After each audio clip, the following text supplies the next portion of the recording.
Ini baru panggil power window. Tengok manual ambil, manual cabut. Tak payah tunggu dia turun, ambil terus keluar. Lagi bumbung boleh naik. A, B, C, D pillar pun tak ada. Side mirror adjust dengan manual.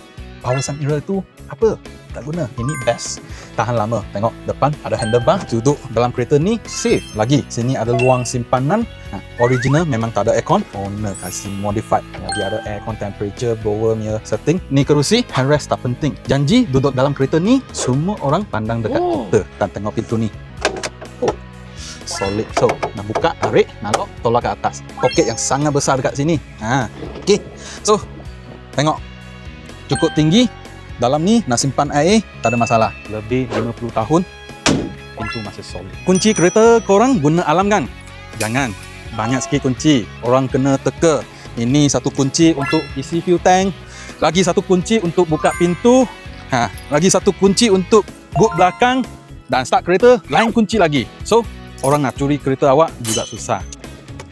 Ayah, tengok. Nak buka pun susah. Cuba lagi. So, ini guna kunci A. Masuk kereta, perlu gentle. Tengok, dunia belakang. Masuk dulu, kaki. Hai. Ayah. Ayah. Steering adjustment, tak penting. Kunci, masuk sini. Mana satu I think ini kita cuba. Boleh, betul. Okay. Steering dengan 4 spoke, sangat nipis. Janji, bawah semua orang tengok. Lagi. Sini ada heater, spotlight, lampu depan, meter dengan analog, wajib lah ni. Lagi ada satu analognya jam, bisa rokok punya kawan. Ini, cun. Lagi, turbo socket, lagi satu hazard light. Korang tak tahu you punya wiper apa macam jalan lah. Tengok, ini motor dekat sini untuk gerakan wiper, sapu. Okay, lagi. Nak activate dekat sini, signal dekat sebelah kiri.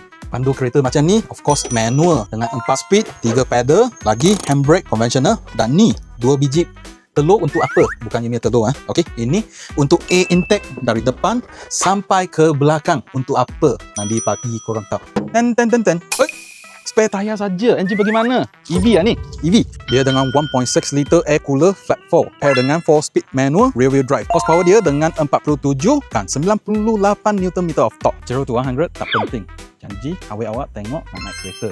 Tengok twin exhaust yang sangat handsome. Rim dengan 15 inci, chrome original dari Volkswagen. Awak juga boleh make up dekat sini. Cuaca macam ni mesti buka bumbung. Dan aircon itu guna semasa hujan. Ini baru panggil eco-friendly. Tak perlu buka aircon. Tengok natural punya angin dari depan. Wah, sampai muka awak. Ini baru best. So korang tahu tak ini Volkswagen kereta apa? Korang kasih komen dekat bawah.